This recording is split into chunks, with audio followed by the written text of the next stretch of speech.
Good night, little hunter. Yes, I'm aware, but the moon is rising. Good morning isn't appropriate for the time of day.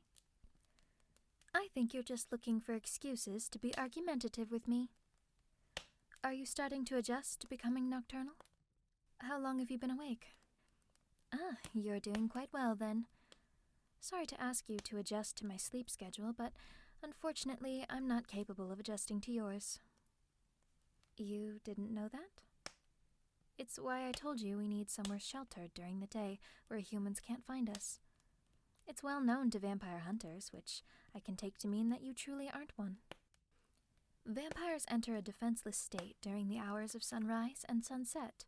We're overcome with exhaustion that's impossible to fight, and in that state, we go back to looking like any other human corpse, aside from the fangs and red eyes.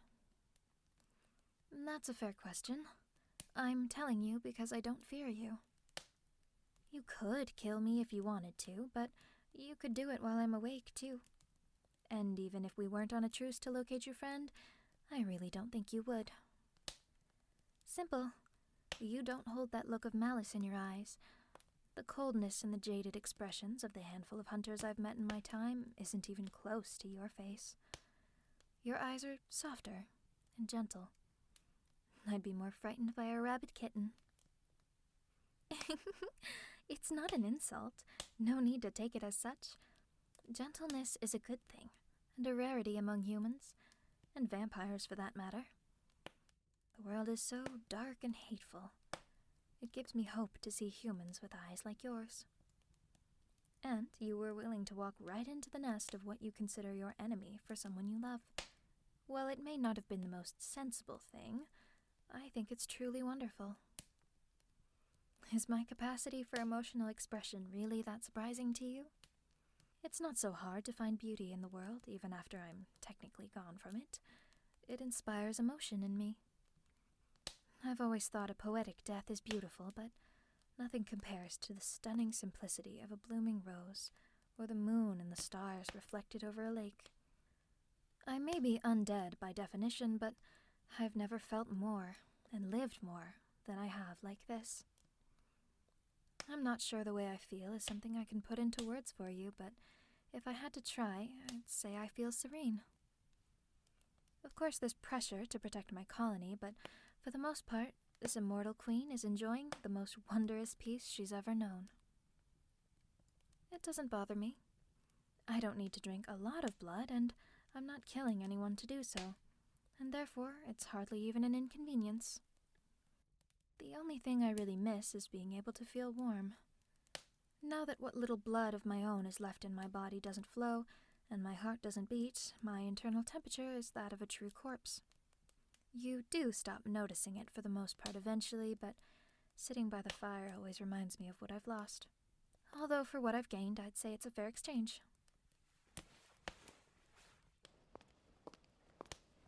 Come, human. I'd like to show you something. No need to be afraid.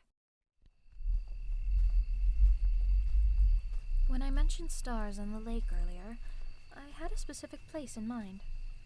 In all the time I've been around, living and dead, no place I've been is more alluring than this. Here we are. What do you think, human? Yes, it truly does look like the universe has found its way down to Earth on the surface of this lake, does it not? I adore this view, but I can't help but wonder what it must look like in the daytime. Oh well, most people miss out on the night's beauty. I'm just grateful to get to enjoy things like this. Yes, most people overlook the night, don't they? Humans have to sleep sometime, and that means there will always be a part of the world's wonders that they miss. It's a shame, really. Come, sit with me. I could stay out here forever. Tell me, do you spend much time outdoors like this? It can be difficult in the cities of today.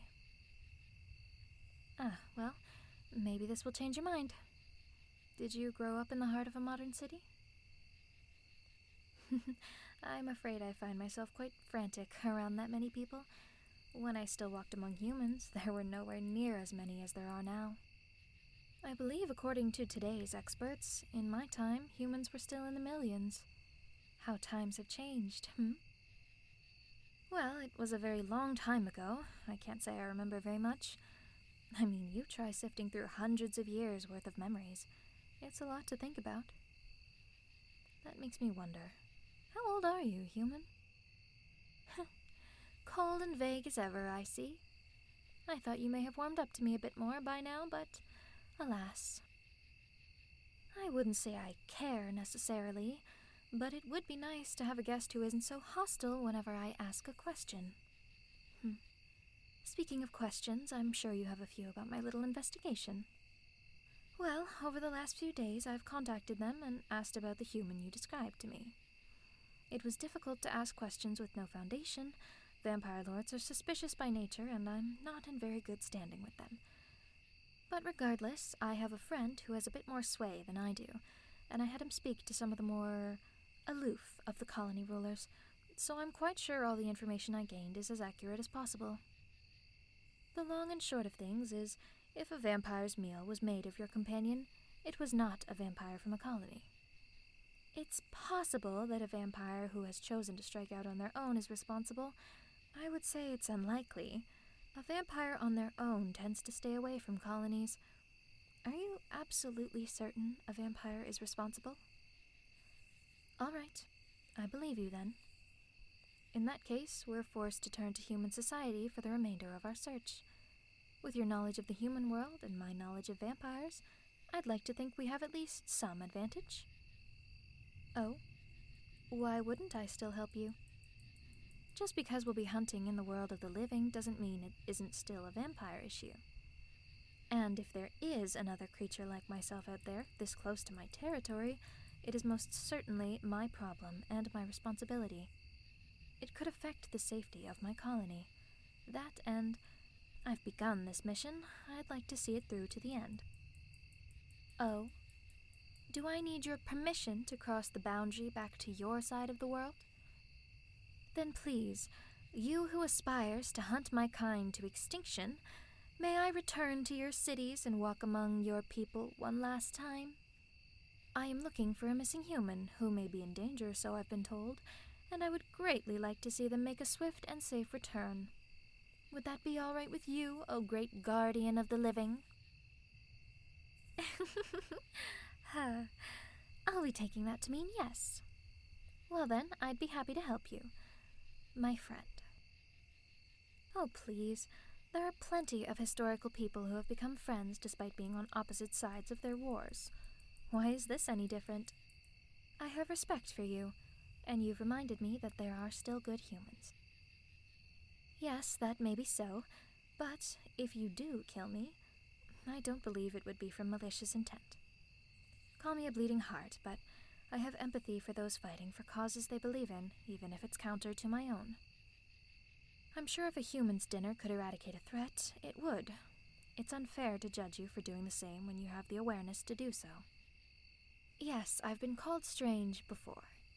But in any case, I'm glad to have met you, my friend.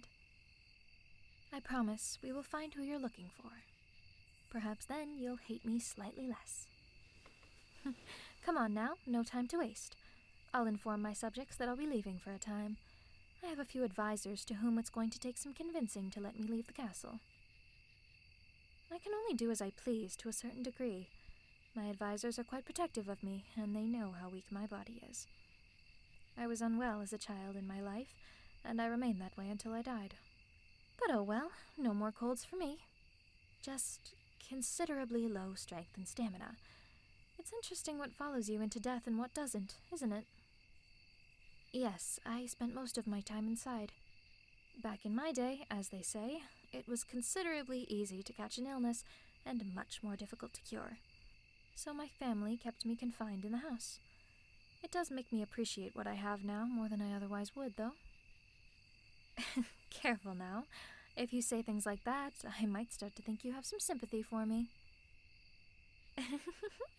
I'm only teasing. I wouldn't dare to presume. I must say, I'm looking forward to this new chapter of my unlife, however brief it may be.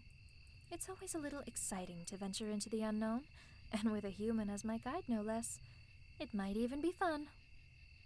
We'll have to sort out how to keep me out of the way when I fall asleep in the daytime, But otherwise it should be relatively simple. I'll discuss those details with my advisors once I convince them it's safe for me to leave with you. They're still wary since you're fairly new to them. Well, of course not. You're my friend, after all. Once we reach the castle, return to my chambers, and I'll meet you there with the specifics of our travel plan. Does that sound acceptable to you? All right, then. Our minds are made up. Let's go find your friend, human.